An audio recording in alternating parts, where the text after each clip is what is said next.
Welcome, everybody. Thanks, as always, for joining us for yet another virtual narrative medicine rounds. Happy to have you here. I am Nellie Herman. I am the creative director of the program and a fiction writer. Very excited to be hosting our guests tonight. For those of you who may be new to narrative medicine rounds, just a couple basic overview and some Zoom basics, which I know everyone knows by now, but I'm still gonna say it all. Narrative medicine rounds are hosted by the Division of Narrative Medicine in the Department of Medical Humanities and Ethics at Columbia University Irving Medical Center. The Division of Narrative Medicine fortifies clinical practice by training practitioners to recognize, interpret, and glean insights relevant to patient care and clinician performance from the study of humanities, the arts, and creative work, helping all those interested in person-centered, respectful healthcare to deepen their self-awareness, clinical attunement, collaborative skills, and creative capacities through rigorous narrative training and practices. Just a few basic Zoom ground rules to make sure everything goes smoothly tonight. Please, as always, keep your microphone muted to cut down on background noise. Be forewarned in advance that if there are any disruptions or inappropriate comments in the chat, you may be removed from the event. We will lock the meeting in a few minutes for security reasons. We have had some security stuff in the past, so we have a protocol we do. So if you end up leaving the meeting or if your connection gets lost after the meeting is locked, you won't be able to come back in, but just know that you will receive an email in a few days, a day or two, with a link to the recording of the event so you can always watch it and see what you missed. In the very highly unlikely event that we have any kind of Zoom intrusion, we will terminate the event right away. So just know, I mean, we've done everything we can. We don't expect that will happen, but if it does, you will get a new link in your inbox to a new session, and we'll start the new session as quickly as we can. During the talk, we ask people to keep chat interactions to a minimum. As we get closer to the Q&A part of the event, we will invite you to submit questions to the chat. But before then, we won't be watching the chat closely, so just know that your questions might not be seen if they go in there too early. The event is being recorded. As I said, you will get a link to it in a day or two, and you can share it at that point as you wish. We also will have a link at the end to some online bookstores where you can purchase the book we will be talking about today. I think that's it in terms of official things I'm supposed to say. So without further ado, I'm going to introduce, sorry, my laptop is falling off my lap. I'm going to introduce our speakers tonight. Julia Rothman and Shaina Feinberg are constant collaborators. They have an illustrated column in the New York Times called Scratch, which runs every other Sunday.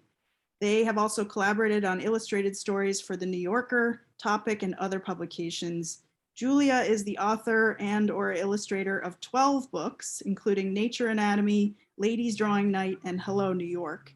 In 2017, she co-founded with Wendy McNaughton Women Who Draw, an open directory of female identifying illustrators, artists, and cartoonists. Shayna is a writer-director who has created content for the New York Times, IFC, Audible, Refinery 29, First Look Media, This American Life, and Brick TV. In 2019, Shayna was named IndieWire as one of 25 queer filmmakers to watch. Both Shayna and Julia live in Brooklyn, as I do. So welcome to you both. I'm gonna disappear from the screen and let you take it away from here, and then we'll chat more later. Okay. Thank you. Thank you. I'm gonna share my screen so that I can put this up. All right. You can see it, right? Everyone can see it, right? Great. Okay. So welcome to our talk titled "We Talked to Hundreds of People About Sex. Here's What We Learned." And yeah, we're just gonna jump right in. So we're gonna introduce ourselves a little bit further, although Nellie did an amazing job, but we're still going to do it because we planned on it. I'm Julia. I'm an illustrator, which means that I draw pictures for a living. So I do it for newspapers and magazines and a bunch of books. And Shayna. I'm Shayna, and I'm a writer and a filmmaker, and I write for different places, and I also make a lot of film content, sometimes fiction, often nonfiction about my life. And yeah, Julia and I work together constantly. We want to tell you how we met. So we met doing a video for our friend, Mona Chalabi. She was making a video about breast cancer awareness and how to touch your boobs to find growths, or not to find growth, but just to check. And so we volunteered. That's me crouching on the ground with my arm on my hip, and Julia is behind me dressed in like burnt orange and red. And just as a little side note, my mom is to this side behind my arm. Anyways, my mom and I showed up, and I met Julia there, and I just liked her instantly and wanted to be her friend. And I'm very outgoing, and I'm not sure that the feeling was mutual right away, but eventually I wore her down and we became friends. And then we started working together on things. Well, first we just would go to lunch together, and then we said, oh, let's do something together. Let's work together. And I think we had this conversation that was about how one of us had cried on the subway or somewhere on the street, and we started talking about places we cried in New York, and we decided to make a big list of them and submit it and write a little story for a blog. And so we just immediately started collaborating on stuff together. Yeah. But the biggest thing we collaborate on now is this column for the New York Times. So every other Sunday, we interview people. This was interviewing somebody at a bodega and spending the entire night there and asking them about what it was like to work there and all the things people bought. But we go out on the street a lot, and we just ask people about money and about starting businesses. And so we are very used to talking to people. We just walk up to them and we say, hey, can we interview you about your job? And I take pictures of them, and it becomes this full page thing every other week.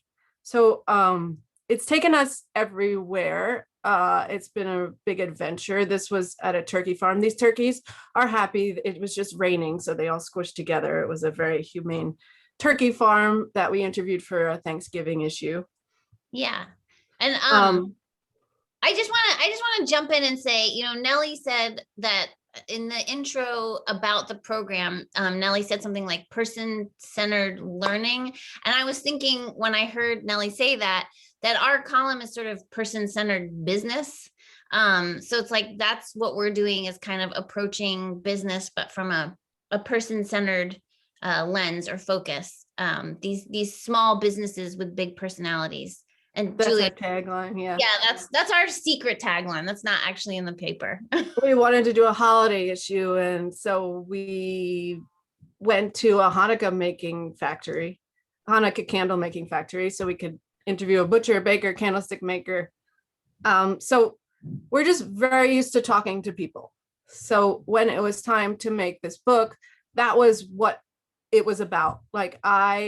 It started because when I was maybe like 11 or 10 or 11 or something, my mom sat me on a bed and said, you can ask me anything you want about sex. Here's our bodies ourselves. Here's a book, you can learn some things. And I really, really appreciated that, because in this book, there was all these little personal stories in there that were like, I'm having a hard time with this, or I'm feeling weird about this. And they were like little tiny accounts in there by different teenagers. And I really responded to that and felt like my whole life, I thought like one day I want to do a book like that, where it's just those little stories. And so it had been on my mind for so long, and I'd done all these other projects. And then finally I was like, I got to do that book I've been thinking about for a long time. And talking to all these people on the street and all these things, it felt like the right time for it. So it started where we made a website first. And on the website, people could upload stories, anything they want. And there was a drop-down menu that said like what the subject matter would be for the story. And we put out a big call and people were able to submit things. So it all aggregated into this Google Doc. And so stories started coming in from all over the world. Really, we got stories from Kazakhstan. We got stories from all over South America. And there on the left would be like the subject matter. And then we collected a whole bunch of statistics about the people. So they were able to identify their gender, their location, their, what else on there? Religion, a whole bunch of different things that we wanted to know to make sure we were reaching all different kinds of people. But what was happening was that we were getting a whole bunch of stories in that were all from the same kind of people, which was mostly females and people around basically our age.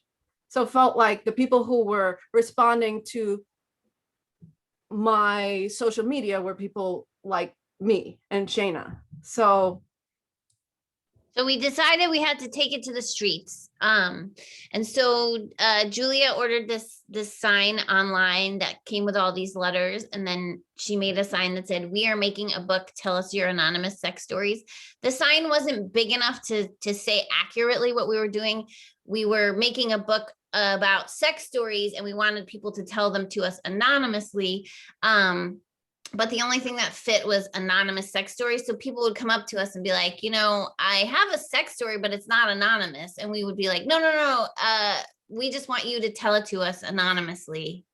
Anyways, despite this grammatical issue, we did get lots of people to talk to us. There's, you can see in this illustration, I'm holding what's called a Zoom. I use it for filmmaking and it looks really professional and people, it's like a strange looking microphone and people were very drawn to it and they would kind of, you know, make a beeline and come over to us. Some people just took photos of us from afar.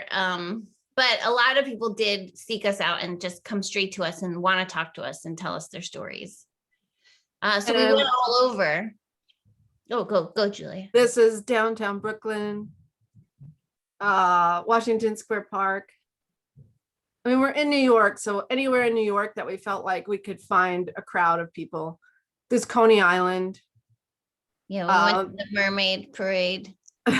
Which, yeah, had people all dressed up. And then we went to New Orleans. And we went there because we felt like there was a lot of street traffic and that there was a culture of kind of openness there. And that also people were coming from all over the entire country to go to New Orleans. So it was a real tourist place. So we met people from all over. Yeah. And actually even from other countries too.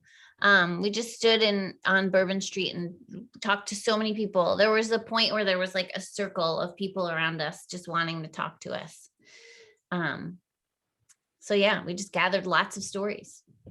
So we would sit on a bench with somebody and they would tell us a story and we'd sit and Shayna would record them and we'd just listen. And so it was one of those things where people were telling you anything. It was just like, sometimes people would come up and say like, I don't have a story, but I just want to talk to you guys. This seems fun. What are you doing? And then we say, well, you must have some kind of story. It can be about anything. And we carried with us a list of prompts. So it'd be like, what was your first time like? Or random things like, have you ever mixed food and sex? Or have you ever had a threesome? And so we'd say, here's a sheet of paper, look at this sheet of paper and see if there's something on there that might spark something if you don't know what to tell us. And people were really dying to tell us about their threesomes. Yes. And a lot of people would say like, I feel like this is really revealing and I feel really embarrassed about this thing and I'm going to tell you. And then they would tell us and then we'd be like, oh yeah, we heard that 3 times already today. Like you are not the only person telling us that story. Don't worry. Yeah, there was one particular day that I remember we were in Washington Square Park, and like a bunch of cis men, heterosexual cis men, like admitted to us privately that they had fantasies of being pegged. And it was like, we've already heard this 3 times today. And it's like, that was kind of what was happening with our book. We discovered that all these people had all these fantasies or all of these issues with their bodies or just different feelings and things going on that were actually very similar to what everyone else was going through, but there was all this shame associated with having them. And while we were collecting all these stories, we were also collecting these same statistics, so that this is actually a spread in the book. We were able to be really transparent about whose stories were being told in the book. So this is just one page of the statistics. There was 2 spreads about all the statistics we collected of all the stories in the book. And the thing that happened was there was a lot of people telling us the same kinds of stories.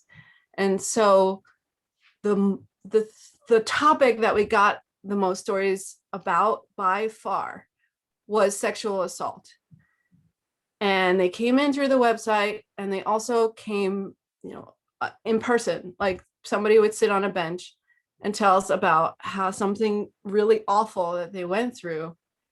And it was hard for us. So when somebody's sitting there telling you this story, we're not professionals, we're not therapists, we're just people collecting data, basically. So it was really hard. You can't hug somebody, you can't give them feedback or say, I'm really sorry, or I guess you could say that, but we were tried to be as non-judgmental, not say anything, but just listen, not like recommend anything.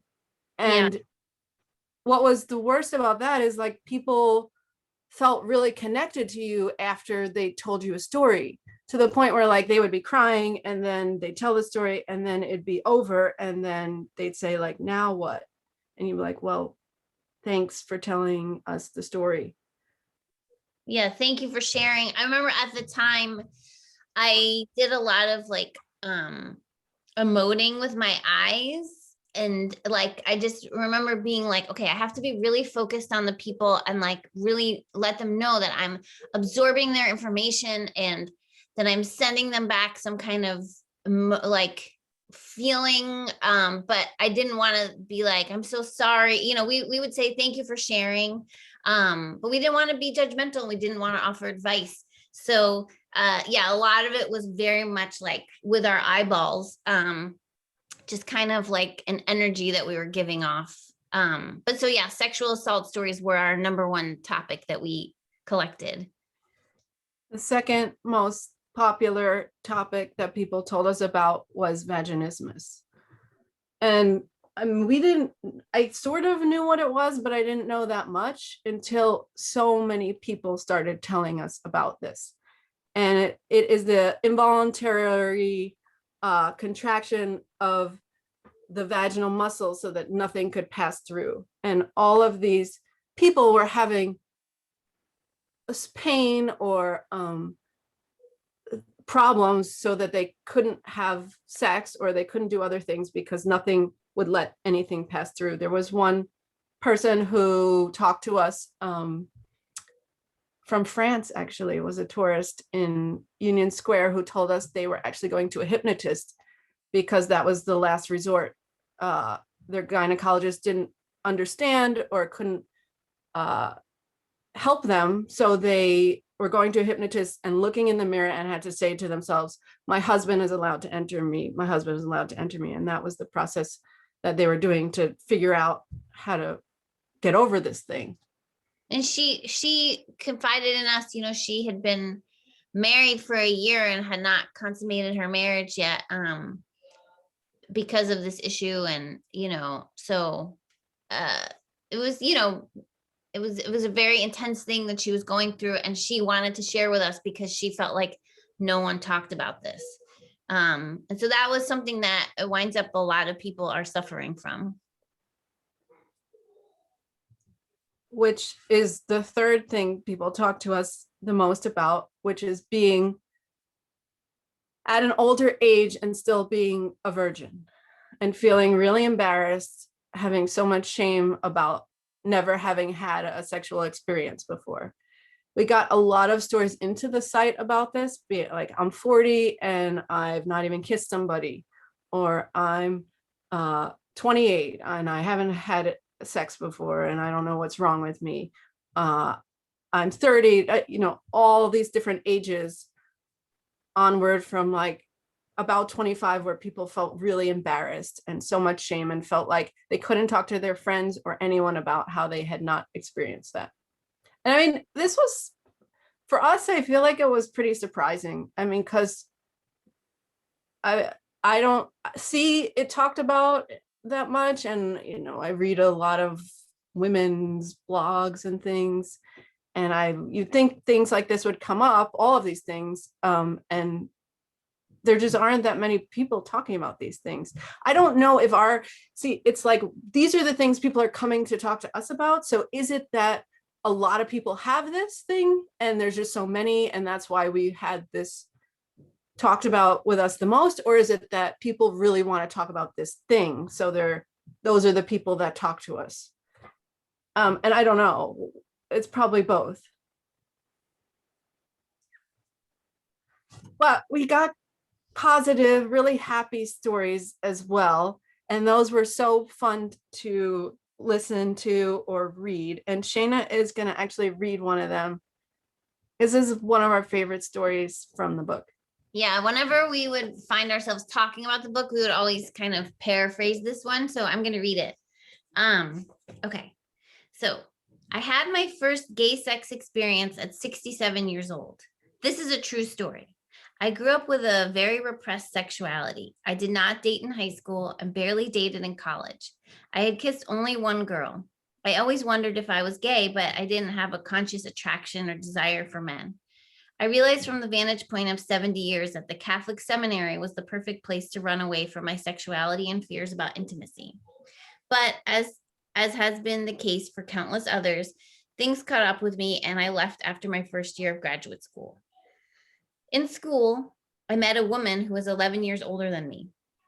We fell in love and we still love each other dearly to this day, but our sex life began to die after the first 15 years or so of marriage. I always blamed myself, and I learned after I came out that she always blamed herself, but neither of us knew how to talk about it. I met a guy in church. I was instantly attracted to him, which freaked me out completely. He liked me and we developed a friendship that went on for 5 years. I constantly suppressed the attraction over those years, but he invaded my fantasy life in a big way. And the few times I masturbated, it was to those mental images of him. We were slated to go to a church convention and I found myself scheming ways to spend time with him. I ended up inviting him to share a double hotel room, and the way he said yes told me he was onto my schemes. We arrived at the hotel the day of the convention, dropped our bags, and headed over to the conference center. At the end of the first day's business, we took off and had dinner at Red Lobster. We were both flirting. You could cut the sexual tension with a knife. After dinner, we drove back to the hotel and we both stripped down to our skivvies without saying anything. Finally, he asked, "Now what?" I opened my arms, we embraced and kissed. It was like lightning bolts for me. I distinctly remember underwear flying through the air, tongues, hands, hearts pounding, groping, and more kissing. We ended up giving each other blowjobs. He was incredibly gentle. I was like a 16-year-old. After God knows how long, we drifted off to sleep in each other's arms. At some point, I woke up laughing and he asked, "Are you okay?" Through my giggling, I managed to say, "So that is what I am." He replied, "I always knew it." We talked for a long time, shared stories, asked and answered questions, kissing before drifting off to sleep again. The next morning, I had an amazing revelation. That night with him was the first time in my living memory when sex was free of anxiety. I felt this incredible freedom, this feeling of rightness. It is no exaggeration to say that my life changed completely in that period of time, culminating in that hotel room.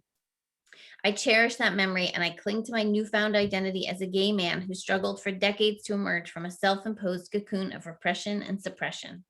I lost him to COPD in February of 2018, but he certainly lives on in my heart. So we love that story. There's just, it's so many great details. Red Lobster cutting the tension with a knife, underwear flying through the air, but also it's great because it's a person telling their story about becoming who they are later in life. And it just feels very hopeful. And like there's time for all of us to become who we are, in whatever way that we need to, or whatever that means for everyone. It's a different thing, obviously, but it just felt very, very hopeful. And we loved it when we read it, and we still love it today. So making this book, of course, you think about your own life and your own sexual history as you talk to all the people. Of course, you reflect on your own life. And it's like really hard to hold all these other people's stories, especially when they were awful. But then you think about your own. And the best thing about this book was that making it, I felt less alone. And I think that that was the idea, that there's all this shame and embarrassment and feeling like you're the only one. And the idea, I mean, that we hoped to get out of it is that people reading it would not feel that feeling anymore, and that people should be talking more openly about all these things. And the best review, I mean, I was, going back to my mom, being there and being like, hey, you can tell me anything. When I finished this book, I was really worried to show her, because there's just a lot of stuff in there. There's a lot of stuff I felt like maybe she doesn't know about. Maybe she does. I don't know. But just feeling like things get really dirty. There's like a lot of really intense stuff. And after she looked through it and read it, and she called me and she said, you took all of the negativity out of sex or things people were feeling about themselves, and you made it a book about being human. And I thought that was like the best review I could have gotten ever. And I feel very happy about that review. Thank you, Mom. If you're out there watching now, thank you. And for me, I had an interesting experience because well, let's see, I had many experiences making this book, but I feel that this book sort of opened my mind a lot more. And I didn't think of myself as like super closed-minded, but before I had started on this book, I have a 6-year-old, and he was much younger, and he kept saying he wanted to have a sister with a penis. And I feel like my original answer, was more like sort of black and white and closed-minded. And then as I started to make this book, I started to realize like, well, actually that's totally possible. And like, there's a lot of ways that it can happen. And so making this book, I think kind of was eye-opening for me, that like, there's just all these kinds of ways to be. And, he could absolutely have a sister with a penis. And he since has had a little brother who has a penis currently, and we'll see what happens. I don't know what will happen. That person might become a sister. Anyway, so that was one experience that I had. And I also had another experience, which was that I've struggled for a very long time with body dysmorphia disorder. And in making this book, I realized I read all these stories about people who like had to have their breasts removed, or had this or that, or were chubby, and then this happened, or they were too thin, or they had all these different things, like just different bodies. And people who went through transitions. And it was just so amazing to think that we were actually just all these people from, if you zoom out, we're just all these bodies. And so that was, it's still something I struggle with, but it was very, again, eye-opening for me, and helped me to be a little more kind to myself, and to see my body as just a body that's existing amongst all of these other bodies. So, you know, we grew from making the book. We really had amazing experiences. And it exists. It's in the Oh, world. and I should mention all of the art that I've been showing are people who had contributed to the book. So we had a whole bunch of artists give us art for the book, or I mean, contribute to it. And we also did, so we had some people write essays, and we also did longer interviews where we would interview the people and then sort of condense, like kind of what we do for our column. So there's just a variety of things. There's the stories that were told to us. There's the stories that were written in. There's longer pieces, you know, so it's like a zine. There's a lot of different things. So thank you so much for listening to our talk. I think we're ending right on time. And now, if anyone has questions.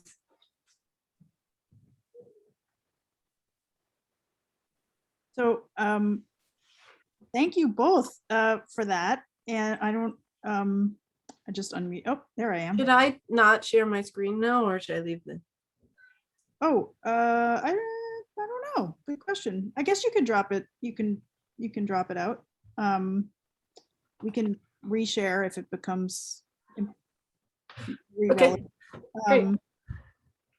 So, well, actually, one thing I wanted to ask, you know, it goes on just what you were just ending on or beginning to touch on there at the end, because actually reading the book, there is so much variety in I think if one has not yet read the book and just heard your talk, you wouldn't necessarily get the true variety that's in the book. I don't mean variety in terms of storytelling, there is that too, but I mean variety in terms of like the way the book works as you're moving through it. Like there's, you know, these pages where there are lots and lots of stories, little stories, and then you hit a page where there's a long story, sometimes anonymous story, but sometimes there's someone's name.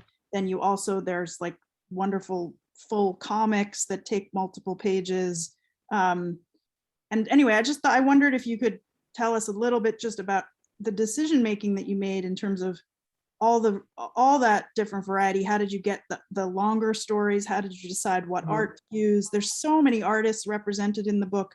So just, you know, one of the things I love about it, not only the variety of stories, but the variety of the way the book is put together. Well, we had a lot more stories than we could fit in the book. So first thing we had to do was whittle down hundreds and hundreds of stories to just the amount of stories that appear there, which I think is 300 and something, right? 327, yeah. 3 something. So we did make a list of topics we wanted to make sure got in the book, and we made sure those were covered. Especially the longer pieces were things that we really felt needed to have a bigger part in the book. For example, we have somebody anonymously talking about what it's like living with HIV. We have an abortion doula talking about what the job is like. We have some well-known people in the book, like Betty Dodson, who passed, but she was very famous, and Shayna, actually, you met her, if you want. Yeah, I met her a month before her 90th birthday, and then she died a year later. And she considers herself a professional masturbator. And so Julia was like, it would be great if we got her, and we did. And I went there to her house and interviewed her, and it was a night to remember. I'll say that much. Yeah, we made a list of we were like, okay, we want to hit these topics. We'd love to get these people would be cool to get, and you know, this kind of thing would be great to talk about or to address. And then when there were certain things, like for example, no one wanted to talk to us originally about menopause. Like they weren't just offering us menopause stories. So when we went out, we really sort of pointedly were like, do you have a menopause story? And then we got some great information about menopause. But yeah, there were certain things that we weren't getting, and then we had to kind of target them. So yeah, that was like how we figured out what we wanted. But then the pacing is kind of, I mean, it's set up, starts, I guess it starts with like beginning, like first times and learning about your body to the end, which is more like having sex, then fetishes, and then some really hard stuff at the end, and then aging. COVID.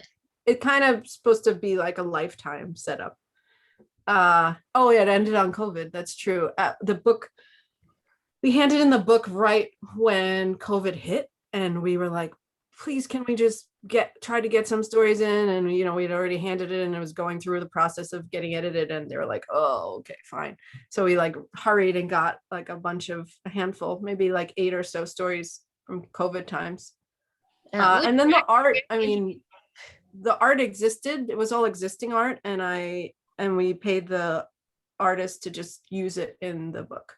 Oh, interesting. So they didn't actually illustrate any of the stories. It was art that they were making. I think of the art as its own story. So it's like treated like another story in the book, because each one is kind of telling a story.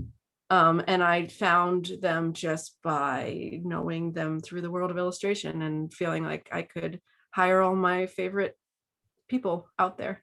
And we tried to find a variety of people from around the world, which was good and worked. And some people did longer comics, and we just put them in the sections they went with. Got it. Okay. So yeah, for the audience members, feel free to start putting questions in the chat if you wish. If you have questions, I see there's some coming in. I wanted to just ask one more myself. And I was thinking about how to articulate this, and it might just come out in a shambles, but hopefully you'll know what I'm asking. I'm just curious if you could riff a little bit about, the potential work that can be done in telling stories in non-traditional ways. I mean, I think one of the gifts of your book is everything you spoke about, the way anyone reading it is going to feel less alone, no matter where they're coming from. That it's you feel like you're in this huge, community of human beings, and there's everything is on the table. It's a wonderful feeling. But I wonder about that as a, like, if we kind of take it to the meta level and thinking about narrative medicine, and as we work a lot with storytelling, but we often work with writing, in particular narratives, more directly.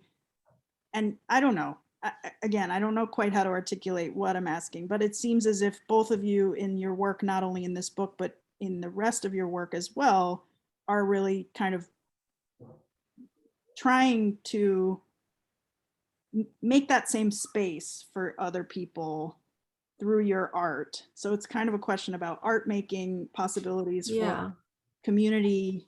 Is that making sense? Yeah, no, I think it's a different way. I mean, our column, for example, like it could easily be photographs, like somebody had mentioned Humans of New York before, but there's something, I think, and I mean, you could argue this with me, but like paintings and like art of something gives you like a different feeling, and it kind of stops you because everything else is photos. So when you're flipping through a newspaper and suddenly there's like an illustration, I feel like, and handwritten illustrate, like a lot of the writing in the books, in the book is handwritten, and in our column I handwrite it. I feel like there's something warm about it, or something more inviting than just like something else. So I mean, if we're speaking to like formatting and layout, I think there is something to be said about how illustration and art can really invite you in like a, I guess it's like, I mean, I never thought about it until now, but you grow up as a kid looking at pictures and picture books, and there's probably something comforting about that. And so if you're reading people's stories and there's probably a deeper, hopefully, level of comfort. And I guess that would be a good thing for storytelling, right? Yeah, absolutely. And also I think something about the bringing of stories that don't normally get heard. I mean, certainly these stories probably do get heard in, maybe a private conversation with a friend, or maybe with Right. my doctor in the doctor's room, or, but this kind of service of collecting stories and bringing them to others feels like a particular kind of work. I mean, Studs Terkel and lots of other people have done it for a long time ago, like just interviewing people and getting their exact words. And I think, that is what I responded to when I read that our bodies, ourselves, they were just a few sentences, but that was the thing that it was like, this is a real person telling a real intimate thing. Mm-hmm.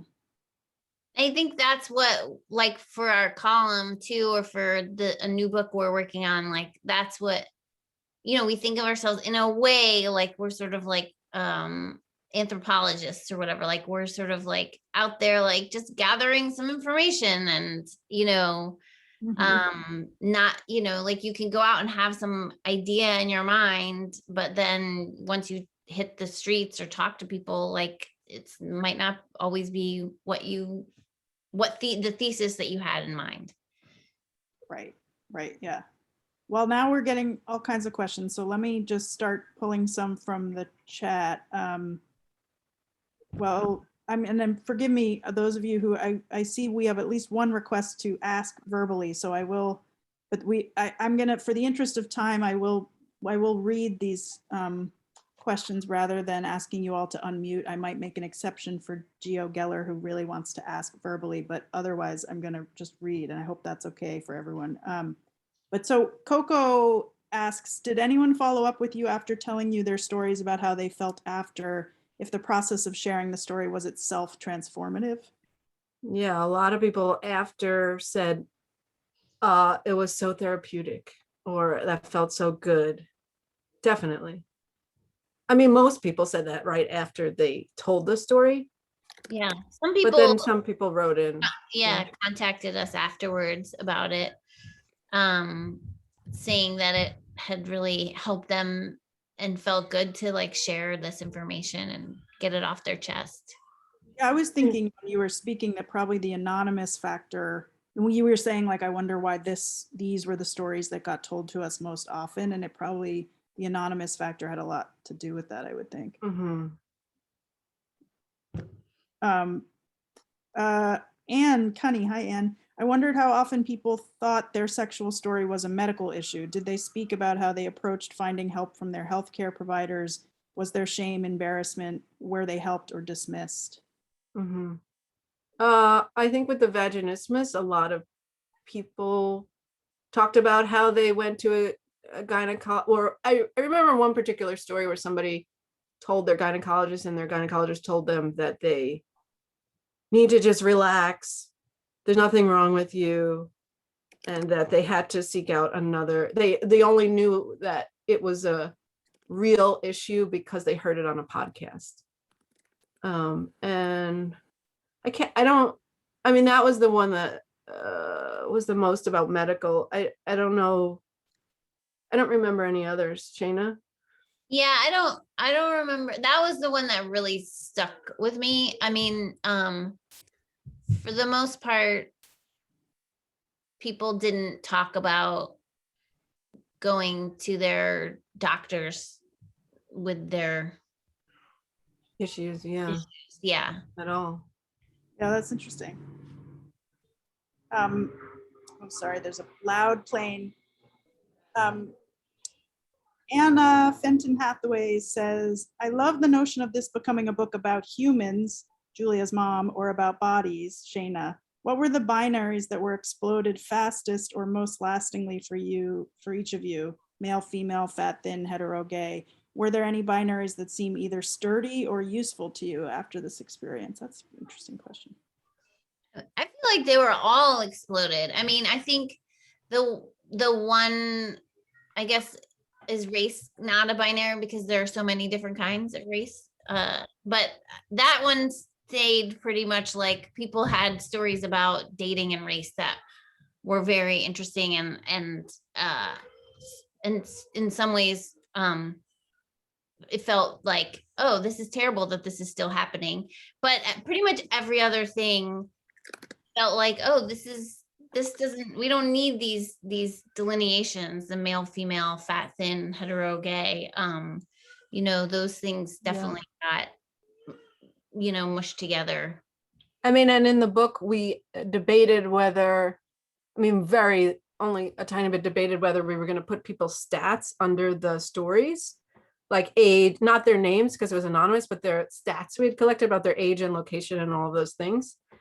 And then we decided, no way, because any of these stories could be told from any of people from anywhere, and we wanted people to understand that.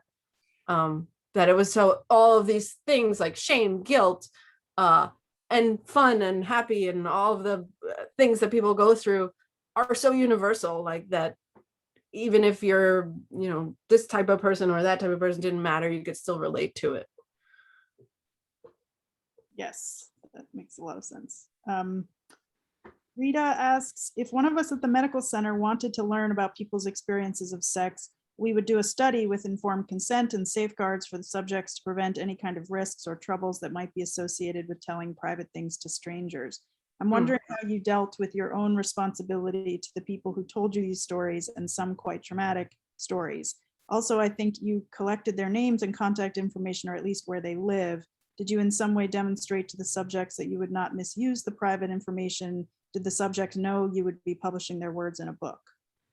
Yeah, they sign a consent form. We had a lawyer make a form that said, your story will be in this book anonymously. We did collect their contact information, but it was only so that if somebody was to sue, I forget why we did it, that we would be able to, if somebody, it was for somebody, like somebody else said, this is my story, and could sue and say, you stole my story, that we could say, no, this is the person who told us that story. That's what the publisher was afraid of, that too many people would relate to the stories and think that we were telling their story, so that we could trace it back to the original person who consented to it by signing this form. And on the website, it was a checkbox and a type your name here thing.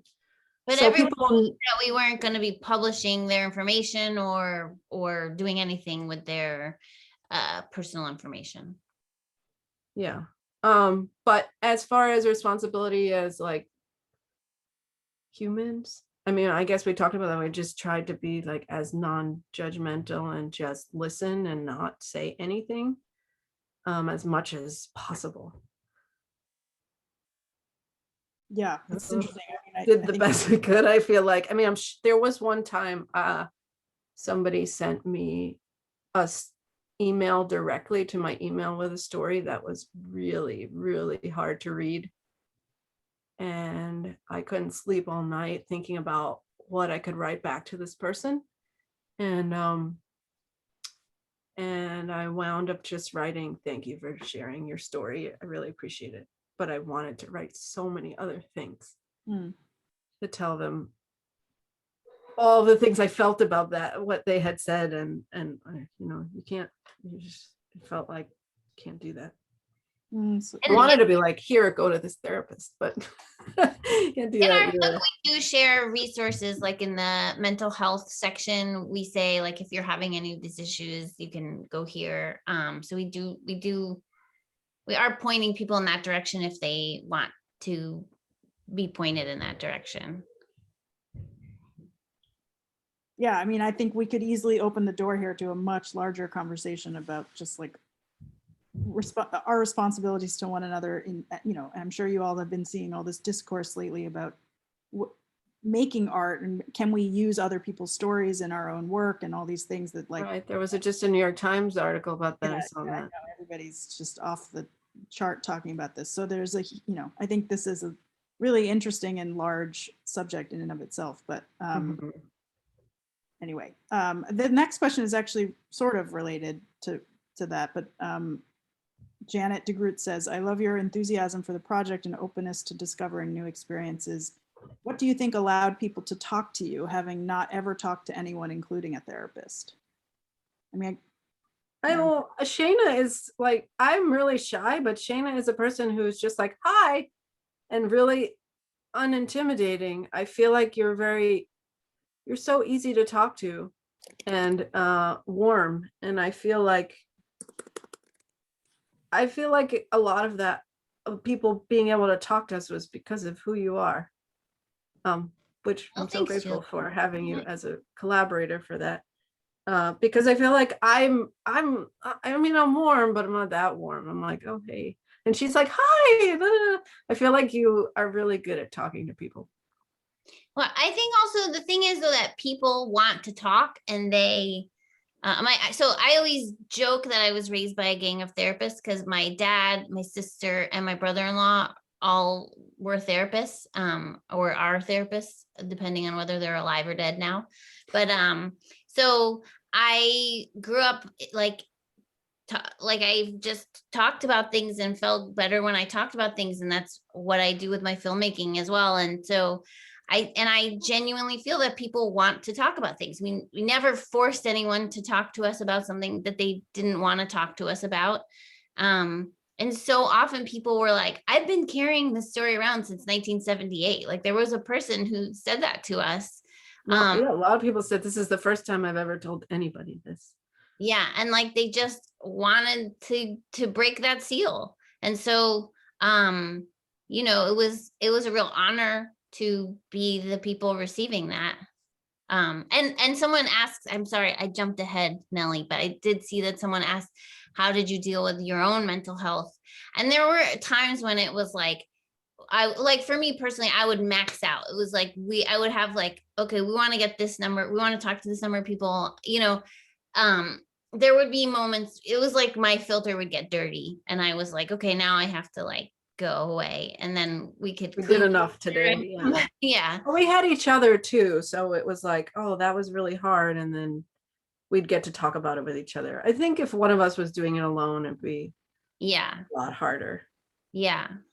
How long was the process of gathering the stories? A year and a half. Yeah. We did Over a year. We started April 2019. No, 2018 and finished. Yeah, it was like a little over a year.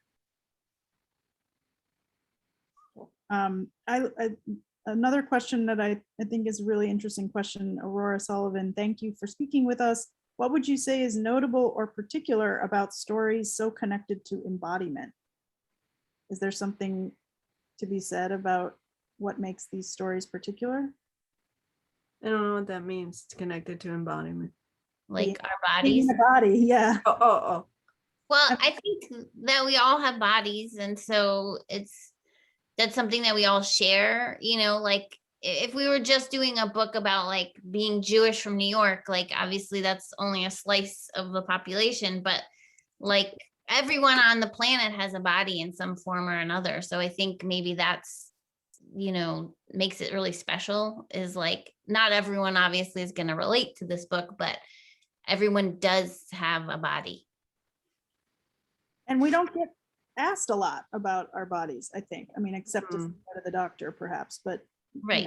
And even then it's like so clinical and like not, I don't know, I feel like it feels like you're sort of like in the doctor, you're like kind of like just on a conveyor belt or something. And so this was like an opportunity for people to talk and like connect in a way that wasn't just like, okay, we have to go through these steps, like, what's your temperature, what's your blood pressure, blah, blah. Like it was like more emotional connection to self.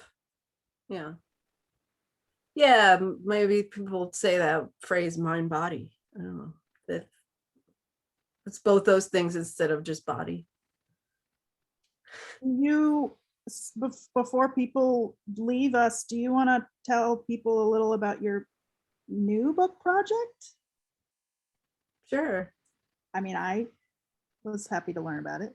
Well, we're gonna keep talking to people, but our new book is tentatively titled How We Got By, which is based on one of our columns that we did during the pandemic, where people told us stories that were things that had happened in their life that were really, really hard and how they got through them.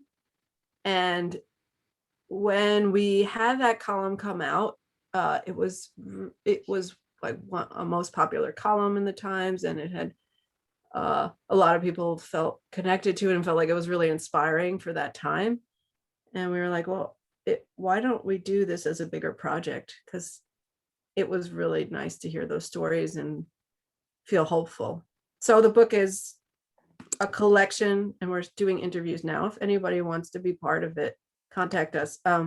Stories of really intense hardship that people went through, or not even intense, little things too. It runs the gamut of all kinds of things that people went through and advice for getting through it. Yeah. And you get your portrait painted. Here, I'll put my, if you want to contact, if you would like to be in our next book. It's not anonymous though. These are Not these are your first name, probably. Well, you're painted in it. Your portrait's painted in it, so it's not anonymous. We're not sure if we're putting full names or what yet. Yeah. Well, I look forward to seeing the next book, and I mean, we're running out of time. I wanted to ask also questions about the column and how you decide what to write about each week, but I suppose I will save that until we cross paths again. But for those of you, yeah, well, totally. And also for those of you who have not yet looked at this book or checked out the column, I can't recommend it enough. Thank you so much. Yeah, thanks for having us. Thank you so much for joining us. And yeah, go buy this book. I promise it is a very enjoyable read. Oh, that's my doorbell. Thank you again. Bye. Okay, bye.